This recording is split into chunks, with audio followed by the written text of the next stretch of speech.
SuperTalk Mississippi media production. We'll pre-record on my count. 7, 6, 5, 4, 3, 2. Roll A, fade up on A.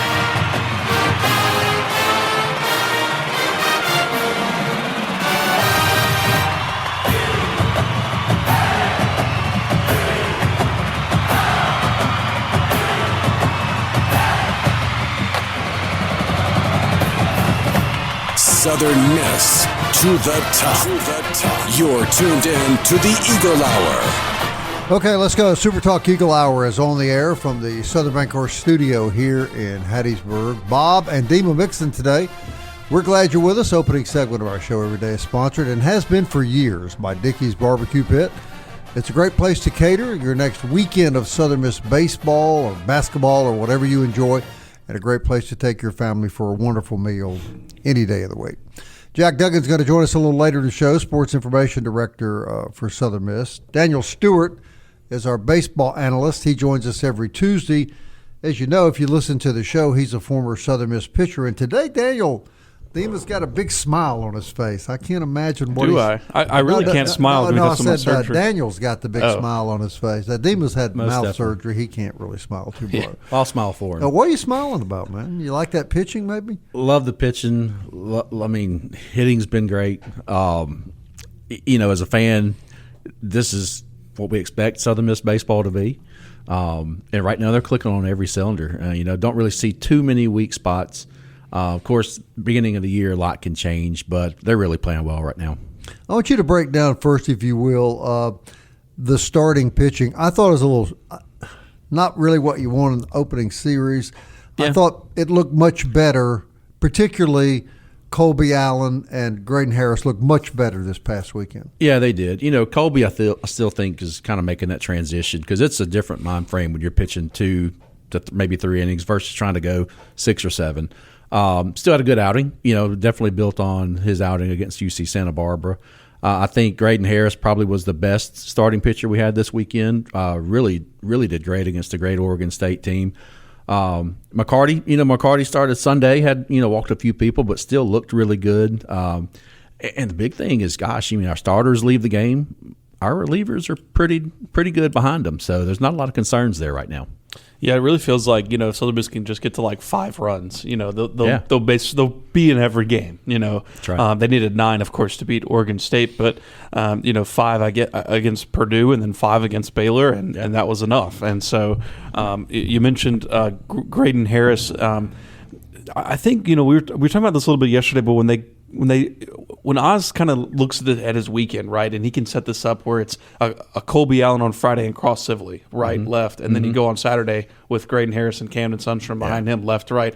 I mean, that just, for you as a pitcher and just previous background there, that is a really, treasure setup on a weekend, right? Gosh, yeah. I mean, if you can get 6 innings out of your starters and you've got a guy that's coming in right behind him that can fill in the gaps to finish the game to get to – our amazing closer that we've got this year.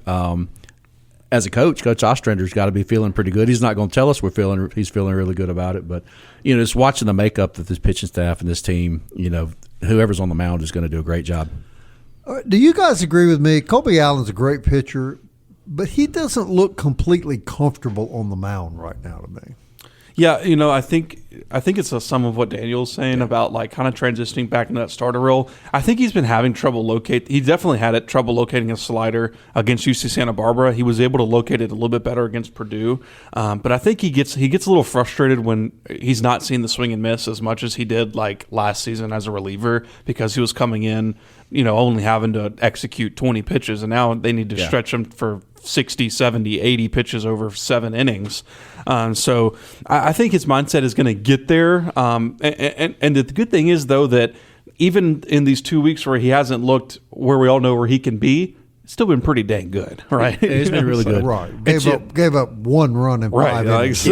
His out pitch and his, get you out pitch is that slider. Right. And when you're a reliever, you can really try to put some stamp on it. That's a hard pitch to throw on your arm. And that's what Sundstrom does. Yeah. But as a starter, you can't put that kind of stress every inning with that pitch, so it may not be quite as sharp as a starter as it is as a reliever. Still a really good pitch, but that's maybe why he's not getting those swings and misses like he has in the past, because you're throwing really hard for 1 or 2, that's really going to snap. Do we feel like things may be still a little unsettled on Sundays, guys? Well, I think McCarty's just had 2 kind of just weird outings. He went 3 innings, of course, against UC Santa Barbara, and that pitch count just got way too high up, so they had to pull him. But it wasn't. I don't even think he gave up a hit against UC Santa Barbara. And then last week, or the other day against Baylor, he also didn't give up a hit in 2 innings, but walked 4 guys. That strike zone was kind of tight. So I don't think we're at the point yet where we can talk about making changes there. But I think that the door is starting to creak open a little bit for Oz, because at the end of the day, yes, McCarty English is still a good pitcher, but you need your starters to get you further into games. I think McCarty's got to find that comfort level. He looks to me like he just can't command the zone. I mean, he's throwing 93 to 94. He's got good stuff. He's got good off speed, but there's just a little bit of a command issue he's got to get figured out. If he can get that figured out, I mean, he'll be just as successful as Colby is. In that first inning, he looked beautiful. Yeah, absolutely. God, he just looked the part in the first inning. Oh, yeah. The only thing for me is with McCarty is, I don't know exactly what his, strikeout pitch is, right? Because he got a lot of batters to, 1-2, and then 2-2, 3-2, and then a walk. And, sometimes his strikeout pitch is that high fastball that kind of rises.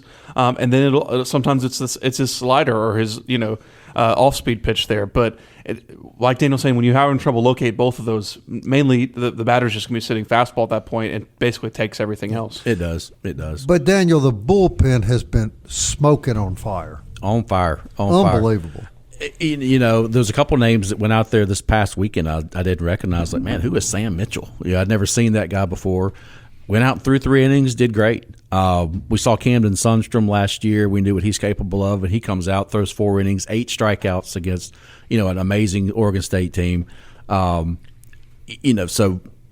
we've got some guys that maybe are a little younger. Maybe haven't earned that starting role, but they could. These guys, something happens to our starters. We've got a couple guys that can come in and start some ball games for us on the weekend if we need them to. One early observation, guys, is that he's never had a lot of patience with walking.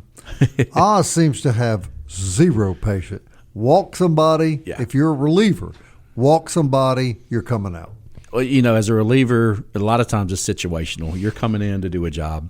It's a right-handed hitter. Hey, I'm bringing in a lefty. Your job is to get this guy out.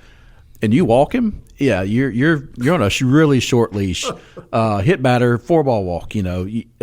But that's the standard that Coach Ostrander set for these guys. They understand that, they know, and it's next man up. If you're going to walk somebody, that situation's gone. Next guy's got to come in and do a job. I think you'll see a lot of young arms tonight, as well as the Golden Eagles take on Alabama. Dylan Causey, freshman starting pitcher tonight for Southern Miss. Does that worry you? No, it doesn't. I mean, I've said before that I think this freshman class, pitching class, is the best Oz has ever had. I think you're going to see, a K.L. Farr, a Teague Broadhead, things like that. Maybe getting there for an inning or 2. Daniel, how do you attack these midweeks? Oz said yesterday it's going to be kind of a Johnny Holstaff approach after this weekend. They obviously try to win these games, but this is a game where you really need your offense to help you out a little bit. Yeah, you do. And Alabama's doing the same thing we're going to be doing. They're going to run a lot of guys out there. Yeah. Alabama maybe hasn't been ranked as high lately as they were, 10, 15 years ago, but they're still going to be a really good quality baseball team coming in. They don't take us for granted anymore. They know what we're capable of. It's great baseball game tonight against 2 really good teams, so I'm excited. Eagles have won 4 home games in a row against Bama, but it's kind of been reversed when you go over there. Sure. And we had a young man on our show that played for both. I can't believe his name has slipped my mind. Graham Crawford. Mm-hmm. And Graham told us that in the 2 years he played at Alabama, he picked up on this real quickly. They were very confident when we came over there that they could win. They weren't so confident coming over here, that they just felt like this was one really hard place to come play. Yeah. Well, Pete Taylor Park, Pete Taylor Park magic. Yeah, the UC Santa Barbara team, as they practice, pumping crowd noise, and just to get used to it. So our fans are electric. They love the game. They love to watch, make a lot of noise. It's a tough place to play. We're always good at home. Dre Barrett told us that the third base coach for Santa Barbara at one point that first weekend asked him, "Is it like this here all the time?" And Dre smiled, and I'm sure, and said, "Yes, sir, it is." Yeah, so, it is. It is. It's just fun, isn't it? Yes, it is. All right, so we feel okay about tonight, guys? You got any predictions, Daniel? Looking forward to seeing some names that I don't know out on the mound and see how good they do. If I'm a freshman like Dylan Causey, and it's me, I've got butterflies in my stomach all day. Yeah. He's definitely going to look forward to this opportunity, try to earn some cred on the team as far as what he can do and earn that midweek spot. So it's going to be a great game all the way around. Midweeks, Dima, 1,000% unpredictable. They really are. And, of course, Alabama is a very similar team to Southern Miss, right? I think they're at 13 homers this season. Southern Miss is at 9, so very similar team. I don't see the ball getting out that much. Obviously, Justin LeBron, their shortstop, already 5 homers on the year, so he's a really good player for them. They have good pitching. It's going to be a great matchup. Another regional-type game to start the season for the Golden Eagles. And we're only, this is only the 8th game? 8th game. And if that isn't enough, folks, they go to Louisiana Tech, and then Mississippi State's here. So and then Ole Miss is the next one. Yeah, the regional atmosphere does not leave if you're a Southern Miss baseball fan. No, it does not. Jack Duggan's going to join the conversation in just a moment. Stay with us.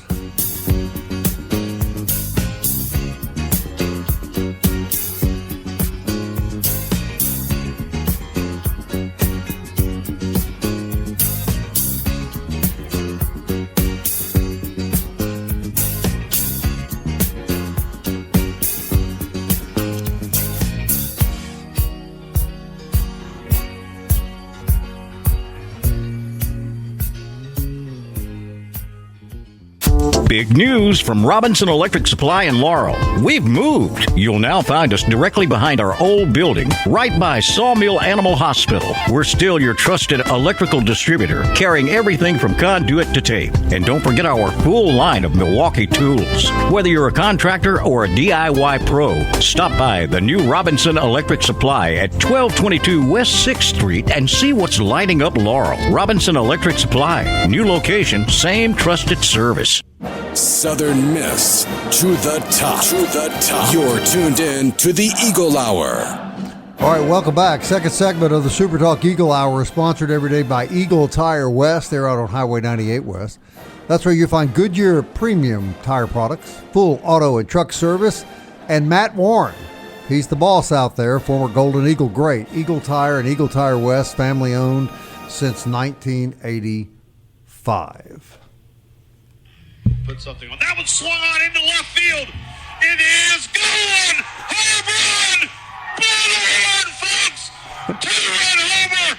Davis Gillespie. A line drive just over the left field wall. And the Eagles take the lead. 4-3. That was our next guest on the call against Oregon State Saturday night, Jack Duggan, who we just love Jack Duggan. And Jack, that was good stuff, man. Deem and I have been listening to that quite a bit. Well, I just heard it, and I was trying to figure out who that crazy man on the air was. Here's what Deem and I said this today. It's funny for people that don't know.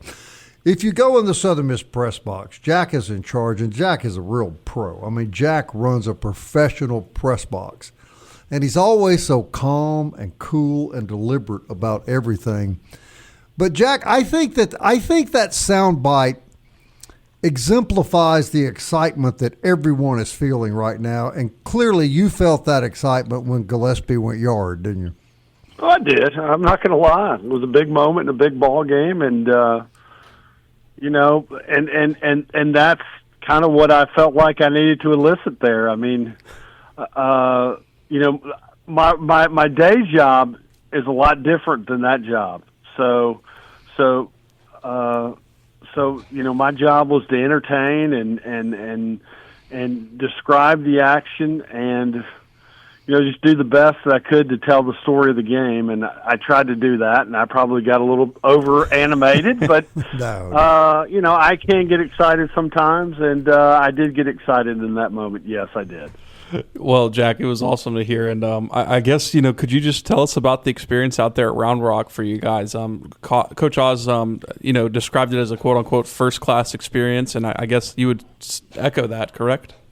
Oh, I definitely would, and it was just fantastic. The hotel, they treated us like kings. So, I mean, you walk into the place, and there's 2 signs welcome us. There's a USM logo in the floor that on the sticker they had put down, and just from the very time that we stepped foot in Round Rock to the time that we left, we were treated just with first class, and it was a great event. And you don't get a chance to play in a lot of tournaments like that, and I think our program has reached that level where our kids deserve that. Our kids are at that level. We hear a lot about us being a mid-major, which I think is bunk. But because we don't treat our program like we're a mid-major, we're a major program. Our baseball program is a major program, and we certainly got the opportunity to shine on a big stage last weekend, and I think we did really well. Well, Jack, you've obviously seen a lot of Southern Miss baseball, and me being a former player, I kind of know it from that perspective. But I'm just a fan now. So, what are your feelings on this team and how they've stacked up this year compared to some teams in the past? Well, it's ironically, I just got texted that question about 10 minutes ago, and I think it's still. We're 7 games in, and this team's got the ability to really excel, and from our pitching staff, our ability to win games late, and it's a fun team to watch. It's got a lot of character, a lot of heart, and when it's all said and done, I think it probably will go down as one of the better, if not the best team that we've ever had here at Southern Miss. But there's still, as Coach Oz says, there's still a lot of chapters left in the book.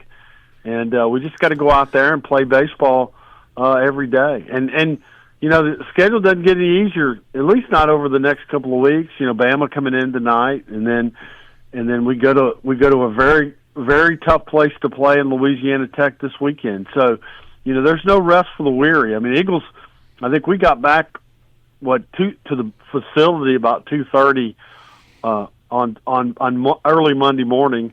And, had a little practice yesterday. So hopefully our guys are rested and back ready to go here tonight when we play Alabama. Well, Jack, it couldn't be the greatest team in Southern Miss baseball history because they don't have your 20-mile-an-hour fastball. 29. Oh, 29. Oh, here we go. What are you talking about? I knew 20. I'd get this question. 29. Come on. 29. That's right.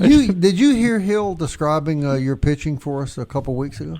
I did not. I went well out of my way not to hear that, and I'm sure he had a big smile on his face the whole time as well. Well, Jack, he said your changeup was just a hair under 16. Yeah, so. He enjoyed. Well, let me just tell you guys this.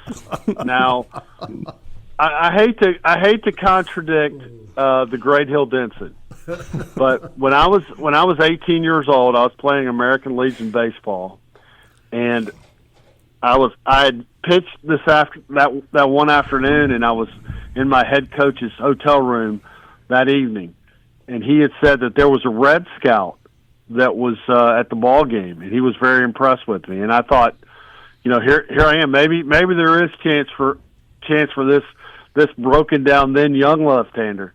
And my coach said, Jack, they had you at 90 on the gun, and I said 90. I didn't know I threw it that hard, and it goes. Of course, that's 2 pitches added together. So I knew then that my career was probably, if not over, it was leaning that way. And so, yeah, I did not throw very hard. I did not, but I got a lot of outs in the inter-squad games that I was able to pitch in. So that's right, and you had a scholarship, and you were part of the baseball team, right? Yeah. Yeah, well, actually, I didn't have a scholarship till they cut me. So I got a scholarship to stop playing the sport. So I tell people I'm the only, and I know I've told this story before, but I'm the only guy to ever get a schollowship to stop playing the sport he was playing. Well, some of these past coaches are just incredible, aren't they? But anyway, if it wasn't for that, I wouldn't be sitting in my seat, in my favorite seat in the whole wide world, right now talking to you guys on the phone. Well, look, if this makes you feel any better, that on that same show, Hill Denson said on the air with Scott Berry sitting right there that Scott coached against him one time when he was at Missouri State, and he cheated from the time he got here till the time he left. So, there's no doubt. I mean, I that's the thing about Scott Berry that nobody knows is he is a tremendous cheater. And no, that's not true. No, not true. I was going to play along with that one, but I just couldn't do it. I couldn't do it. I love it. I think if y'all know me, y'all know my love for Scott Berry. Right. And right. Well, on the show, what a Scott, tremendous human being he is. No question. On the show, Scott, though, told people just don't pay any attention to what you just heard. Consider the source. Right. So these two were at each other pretty good during that 2-hour Eagle Hour, but that probably doesn't surprise you, does it? No, that does not. All right, Jack.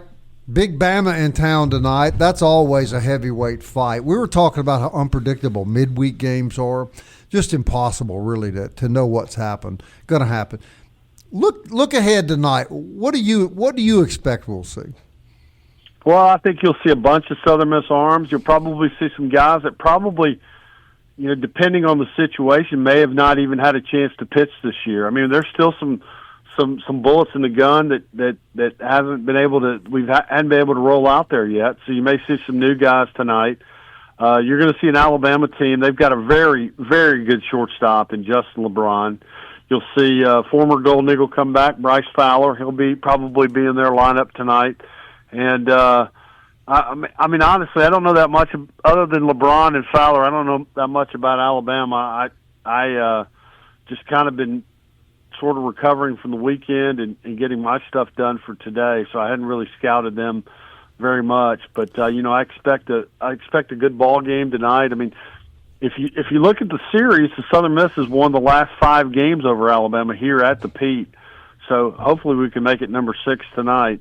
So it should be a good ball game. It always is. I mean, if you go back to last June, what an exciting game that was. In an elimination game here in the Hattiesburg Regional. So, I expect another game like that tonight. It's going to be a little bit colder than it was than the last time we played here in June, but.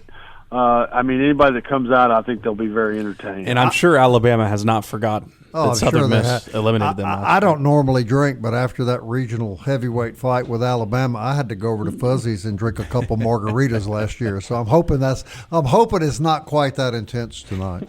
Hey, Jack, I understand. We appreciate you, man, and thanks. Appreciate you guys. Thanks for the call and. Thanks for the call and the nice words. I greatly appreciate it. And to everybody that has reached out and either on social media or email, I'm very appreciative. But I'm very grateful. I got one more game this Friday at the Louisiana Tech, then I look forward to going back into retirement. So and do my day job. All right, Jack. See you soon. Jack Duggan, everybody. Sports Information Director. Great guy, too. Southern Miss. We'll be right back.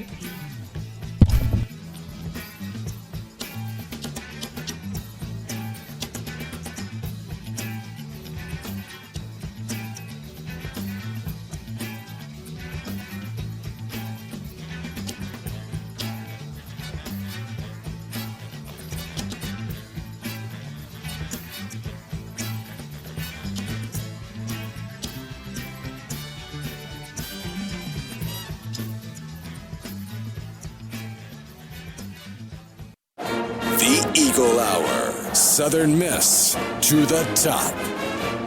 Hey, welcome back, everybody. I want to thank our good buddy Jack Duggan and, of course, Daniel Stewart for coming in the studio with us. Daniel will be with us every Tuesday. Hey, Forest Health reminds you that keeping up with your favorite team is fun. We keep up with the Golden Eagles, but don't forget about the most important player, and that's always going to be you. Get an annual physical, eat right. Be sure you stay close to your doctor. Make sure your health is as good as it can be. Forest Health can help you with expert medical care closer to home, foresthealth.org. Third segment of the show, sponsored by DBAT on Hardy Street. DBAT for great baseball, softball, and adult training. Pro Shop, beautiful facility. Luke Reynolds is the manager down there. Be sure you tell him that the Eagle Hour sent you. And after you work out, how about some delicious beignets at Mo Bay Beignet Company, 2902 Hardy Street. Check out their Facebook page to find the topping of the month. Always great coffees and wonderful desserts. You'll find all of that at Mo Bay Beignet. All right, Dima, let's switch gears. Basketball back on the road tonight, Arkansas State. And, man, a lot to play for here the last week. No doubt. This is the last last week in the regular season for Southern Miss basketball and Sun Belt basketball in general. The Golden Eagles on the road at Arkansas State tonight, still looking to insert themselves into the standings, into the top 6, which is the sweet spot like we've talked about all season. They sit at 9th right now, so they're going to need to win probably the next 2 games to get themselves in a more safer position to get into the top 6. At Arkansas State tonight, which they are 9.5-point underdogs to the Red Wolves, and then they play at South Alabama on Friday evening, and South Alabama is the second-ranked team in the Sun Belt. So 2 really tough games for the Golden Eagles on the road to finish out the year before the tournament starts next weekend in Pensacola. All right, so will the outcome of these 2 games play a big role in the seeding for Southern Miss? Or if they were to win, they could jump themselves up a little bit. Now, if they were to lose, let's just say they lose both, they'd be at 8 and 10. There is a potential for them to slip all the way into the 10th or 11th seed, which would be really detrimental to their chances of winning the tournament. So they really, I mean, best case scenario you go 2-0, but like one that you really need is just to split the games. If you could just get one of them, you'd feel decent. And the tournament starts next week. Correct. So play will actually start next Tuesday, is that right? Yes, next Tuesday. So you could play on Saturday and then have to go to Pensacola and turn around and play on Tuesday night. Yes. Southern Miss plays on Friday against South Alabama, which is the last regular season game, and then the Sun Belt tournament starts next Tuesday. So there's really, in a way, a lot to play for here. Yes. Yeah. I mean, like I said, they really need to split them. I would say splitting them would be the best. If they could win tonight, you'd feel pretty decent. And they battled Arkansas State well last time the Golden Eagles played them, but that was a long time ago, like early December, a long time ago. A 93 last year, yeah, a 93-86 loss to the Red Wolves at home during that stretch where that was actually the first game without Isaac Taveras, if I remember correctly, because I think he got injured in that Louisiana game.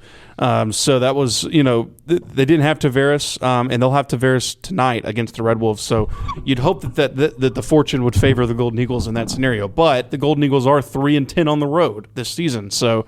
If they could just split them, you'd feel pretty decent. And by the way, those 3 wins on the road for Southern Miss was 2 to Louisiana Monroe and Louisiana, and then 1 in the non-conference, which was the one at North Florida or at Radford, excuse me. So, they've only won 3 road games, which is kind of crazy. You obviously want to be better than that when you look over the season as a whole.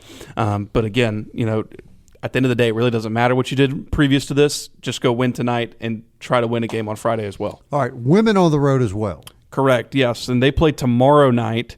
The women will play South Alabama, the Jaguars, tomorrow night in Mobile. They have both of their remaining games on the road on Wednesday against South Alabama and Friday against UL Monroe. Now, the women themselves are in actually a pretty decent position. They sit 7th in the standings, right? And they're 2 games back from the 6th, they're 1 game back from the 6th seed.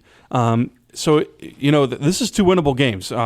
With South Alabama women not being great, they're 10-17, 3-13 overall in the league. So very winnable game tomorrow night in Mobile. And then when they play Friday against Monroe, they're 12-14, 6-10 in the conference. Now UL Monroe did beat Southern Miss pretty good when they came to Reed Green Coliseum, so that's something to monitor. But again, you'd think that if you could split these games for the women, you'd feel pretty decent about your position going into the tournament next week. Dima, what do you make overall of Missy Bilderback's first year? I mean, I'd give it a solid, B+, A-. I mean, it's tough to come in 1 year and reshape the whole program. But I thought they got off to a really good start. Had some injuries and really just could never recover from those injuries over the last few months. But it's not a bad team. It's a good basketball team, and they're in a position to put themselves in a good position for the tournament. So, I mean, I would consider it a pretty good first year. There's some things that definitely could have been better for sure, and she would tell you that. But some things came down to injury, losing close games here and there. But I would say for the most part, a B+ overall. Well, the injury to her big hurt her. Yeah. I mean, I think that hurt quite a bit.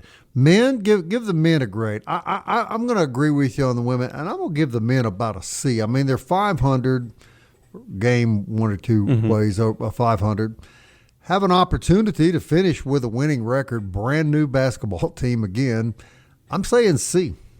Yeah, I mean, it's just kind of the same with men's basketball that it's been the past several seasons, and I think that's why it's so frustrating for Southern Miss fans, right? That there isn't really any improvement. I don't necessarily think you could make an argument that there's been like a decrease of improvement because, like you said, they're 500. They win as many games as they lose, but it's that next step. When is Southern Miss ever going to take that next step? They haven't been to the tournament since 2012. I mean, that was 15 years ago. Now some of that was due to sanctions and stuff like that, where it just kind of derailed the whole basketball program.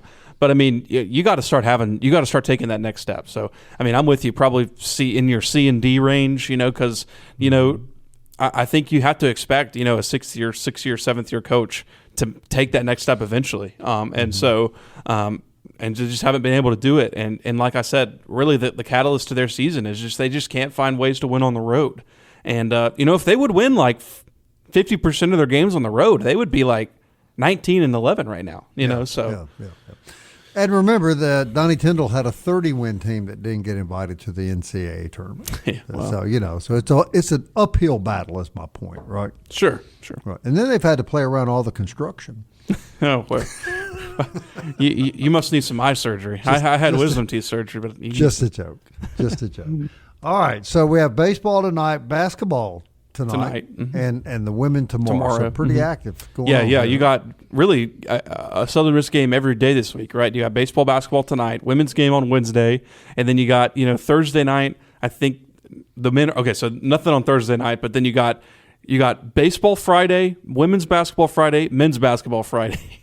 Yeah. All on the road though, so you'll have to hard to keep up. Yeah, you'll have to ESPN Plus some of that, but or listen to Jack. He just told us that he's going to be on the call for Louisiana Tech. Louisiana Tech, and I know, and look, I agree. That's never easy to go on the road and win.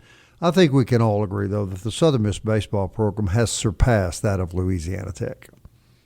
Yeah, you would think so. Of course, that's never an easy place to win. Love Field out there, the Love Shack. They've given Southern Miss trouble out there almost every single time they get out there. Right. And it's baseball and anything can happen. But, yeah, you would think that Southern Miss is definitely the favorite going into that series. But, it's a big opportunity for Louisiana Tech, right? You get the top 15 team coming into your home stadium. They look at that as a big opportunity for them now. They see Southern Miss as, Tennessee coming into their stadium. That's just how prominent the Southern Miss baseball program is. Well, let's just be honest, too. And everywhere Southern Miss goes this year, they're going to have a target on their back. Sure. Everybody that they play, they're going to see this as a big opportunity to beat Southern Miss, Sure. and show you how good our program is. And I personally think Alabama feels that way tonight.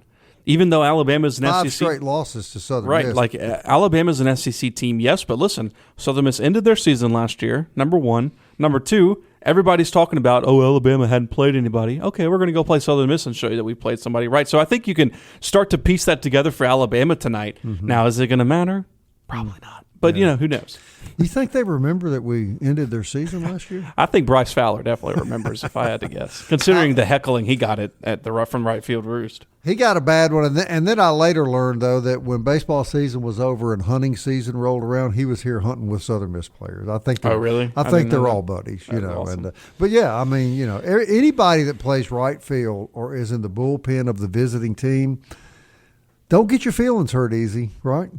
It's crazy because Alabama, I think they've gone 2 in barbecue in the NCAA tournament like 3 years in a row. Mm-hmm. So they're always this kind of just strange team that like wins enough in the regular season but just can't seem to win games in the tournament. Yeah. So, but we'll see. Tonight I'm really looking forward to seeing these arms that Southern Miss is going to throw. That's to me I agree. And I'm also happy it's not football. So more of a chance for Southern Miss baseball to beat Alabama in baseball or football? Maybe baseball. Just maybe. I think the basketball team has a better chance of beating Alabama than football. Baseball is our best hope. Yeah. Do you think basketball has a better chance of beating Bama? I think we're going to stick with baseball, okay? We'll be right back.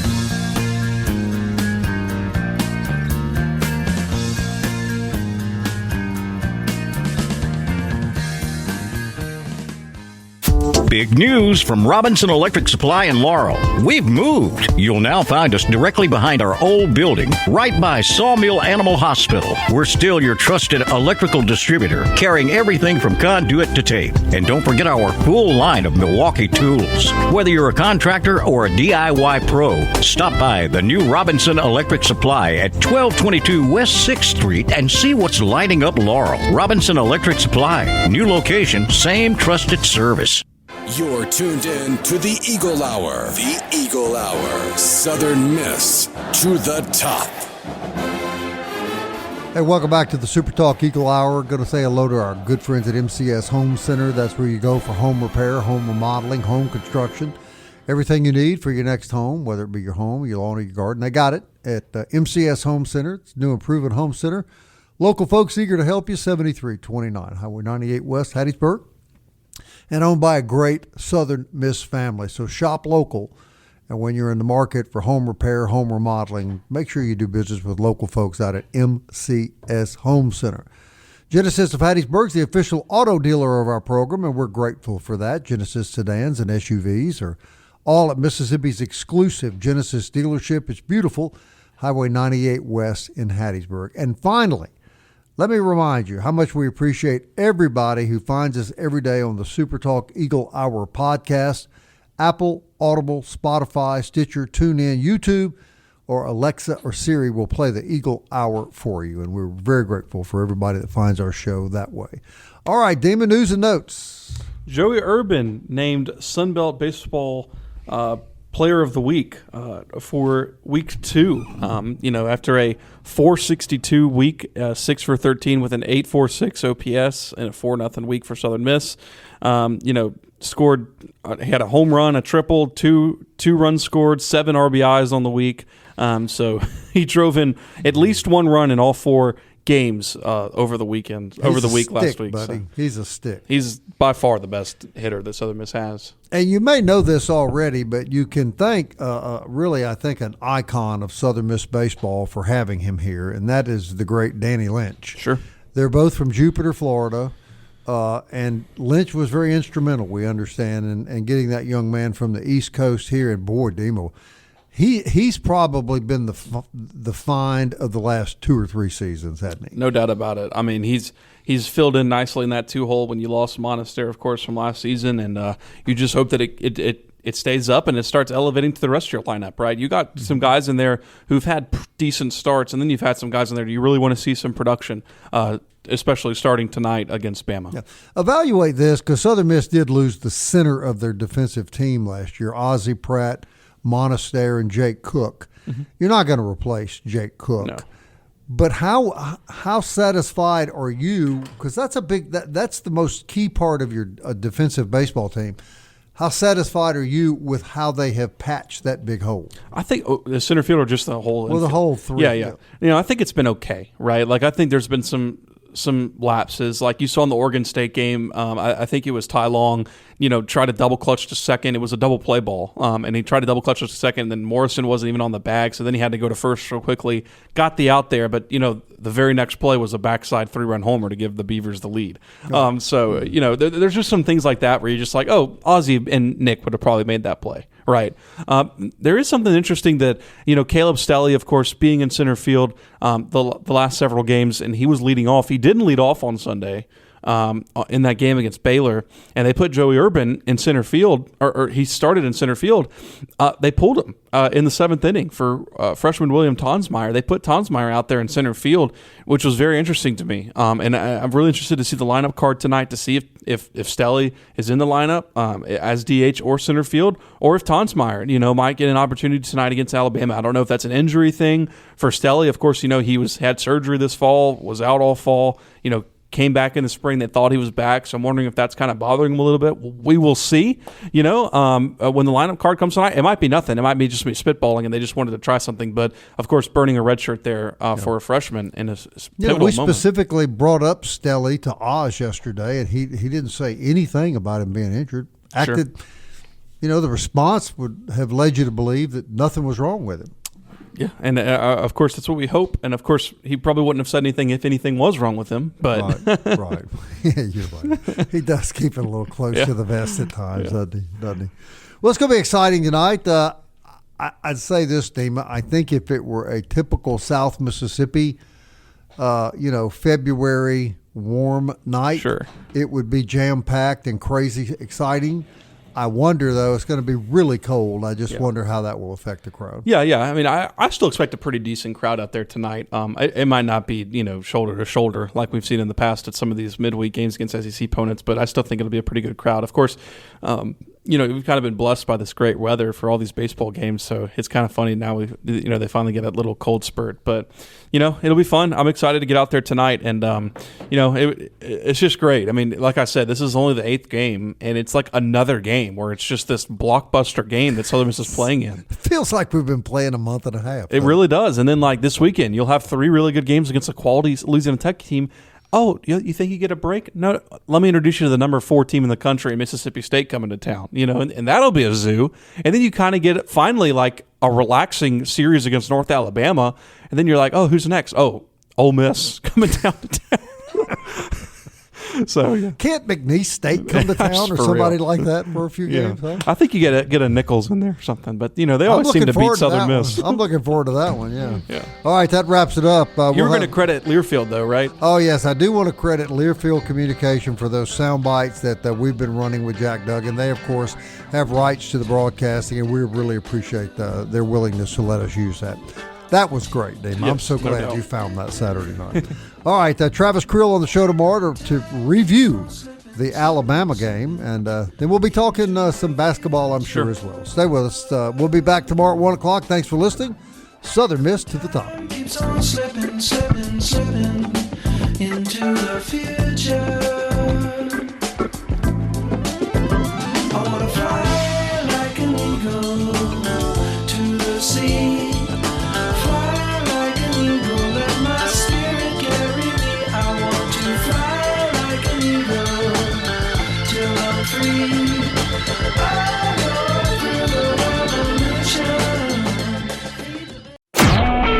A SuperTalk Mississippi media production.